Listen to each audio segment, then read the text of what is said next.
What's great about it is it's people from across the council, people from across health, people that we don't always see, people that we don't always talk to, sitting down together to try and understand what causes some of the difficulties for our young people in Renfrewshire. Being able to understand how our services impact on other services. Getting to know people, learning who does what, when and how to refer is really important. I've never had system theory presented in the way it was presented this morning, in a really accessible format, a concept that actually does usually take quite a bit of time to get your head around.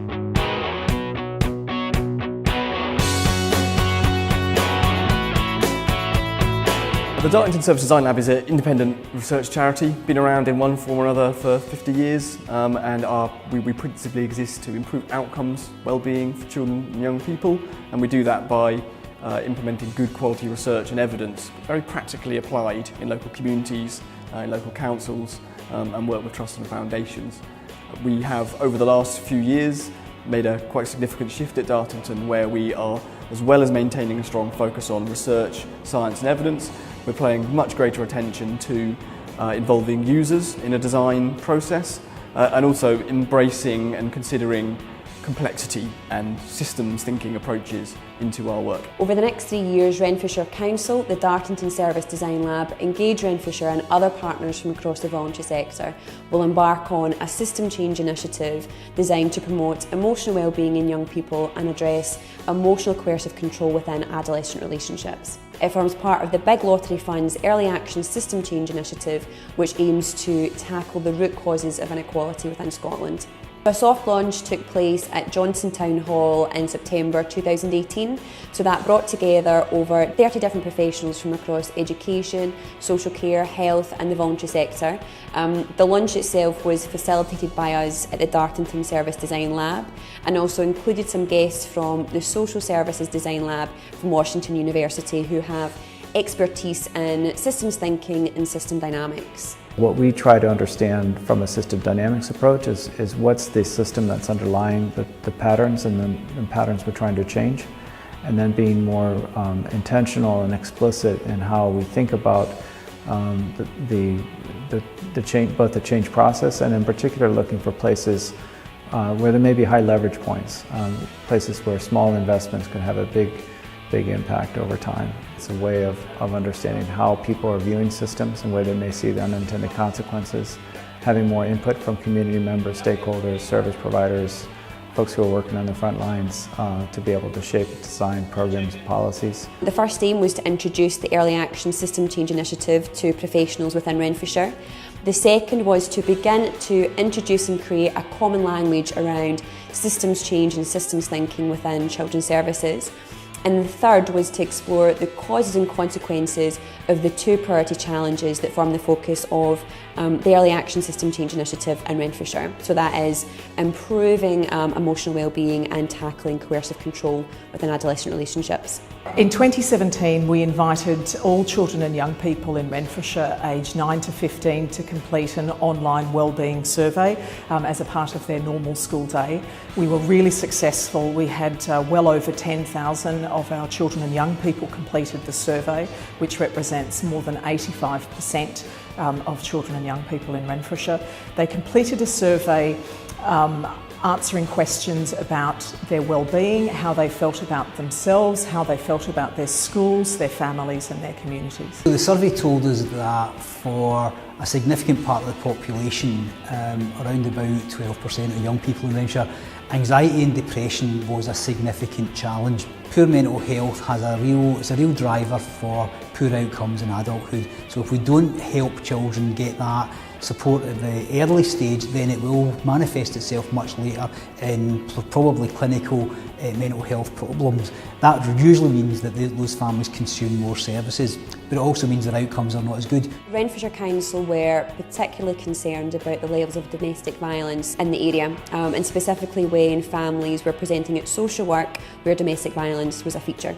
but they appreciated that at that kind of stage it was more about protection and harm mitigation. So really to address that issue they needed to get in at an earlier stage.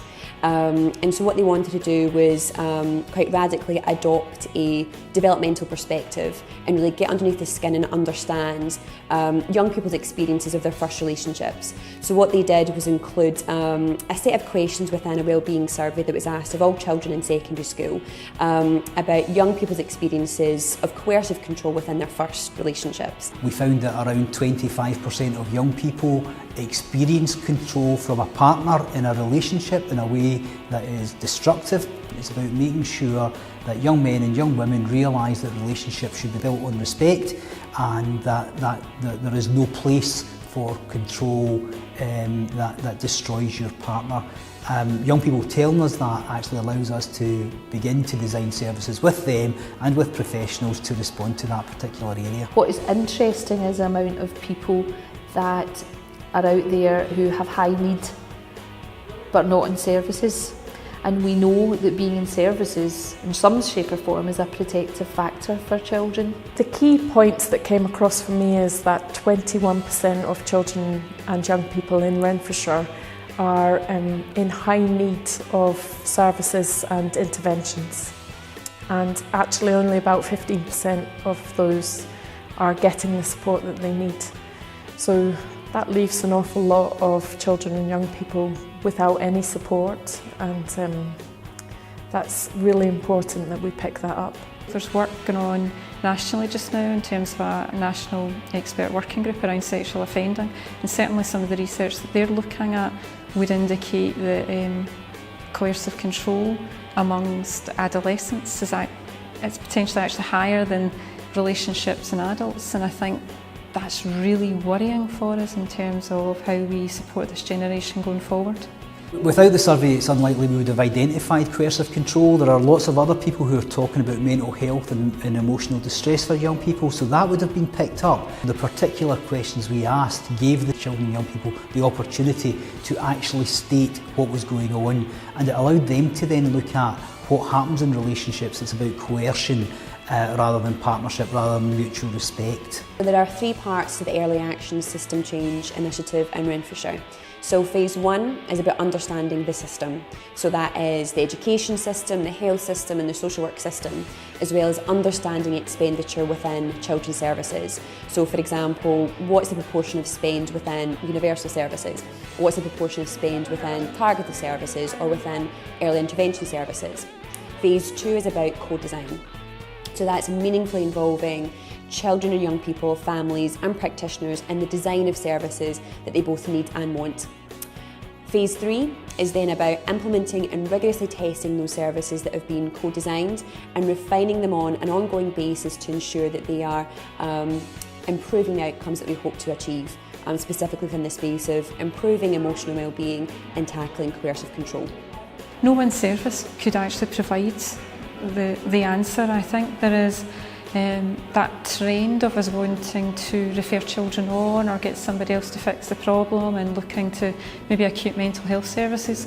We've certainly had experiences over the past couple of years that that's possibly not right, and it's certainly not the answer for young people, that actually it's a collective response that we need. At the moment, the way that our systems are operating is that problems develop, they exacerbate, there is not a great deal of support, and often children and young people get bounced around the system until things get so bad that they reach a crisis point. We want to ensure that they get services and supports in a timely way. By bringing people together from across a system, you get a much greater appreciation about the stresses, the pressures, the priorities, but also the opportunities to collaborate, coordinate, amplify what's going on.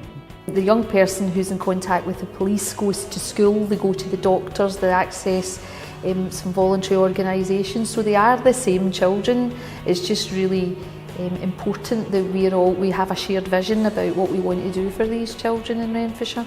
Without having some sort of community input, it becomes pretty difficult to figure out whether or not one's actually meeting what the consumers are looking for in terms of improving the quality of their life. We've got results that are telling us that we don't necessarily know best. We aren't necessarily reaching the children that we should be. So working with children and young people is really important to hear from them what they think about the levels of anxiety, the levels of coercion in relationships. What does that mean to them? Hearing the voices of young people through our survey, through a later event where we had a group of young people in the hall exploring the findings of the survey in a bit more depth, is really important because it allows the professionals who are supporting children and families to really focus on what are the priorities and biggest challenges facing children today. So for me, hearing their voice is absolutely essential. It tells us what they need support for, and it also tells us where that support should be delivered from in a safe way. If we're designing services well, then it means that nobody's falling through the gap. So we need to look at the services that are being delivered at the moment, mapping the services within Renfrewshire, both within the public sector but also the voluntary sector too, and coming up with a really comprehensive picture of what's going on and what's available. And then taking that and looking at how we can redesign, redirect funds, and how we can influence that early action and prevention. I think the work that we're now doing with the Design Lab is about creating a change in the system in a way that we've not done before, and that's really important. They bring a rigour of research and development, they bring the ability to put that into real life, and then they help the agencies locally to reflect and design from that. A central part of our work in the Early Action System Change Fund is to work with young people and families to understand the issues, and then work with young people and families to design effective responses to that. We think if young people are involved in a design process, they're much more likely to engage, turn up, and we are going to do that by injecting some science and evidence into the process too, so that young people not only engage, turn up, but the work is also grounded in robust research and evidence so that it can make a demonstrable positive impact to their lives as well.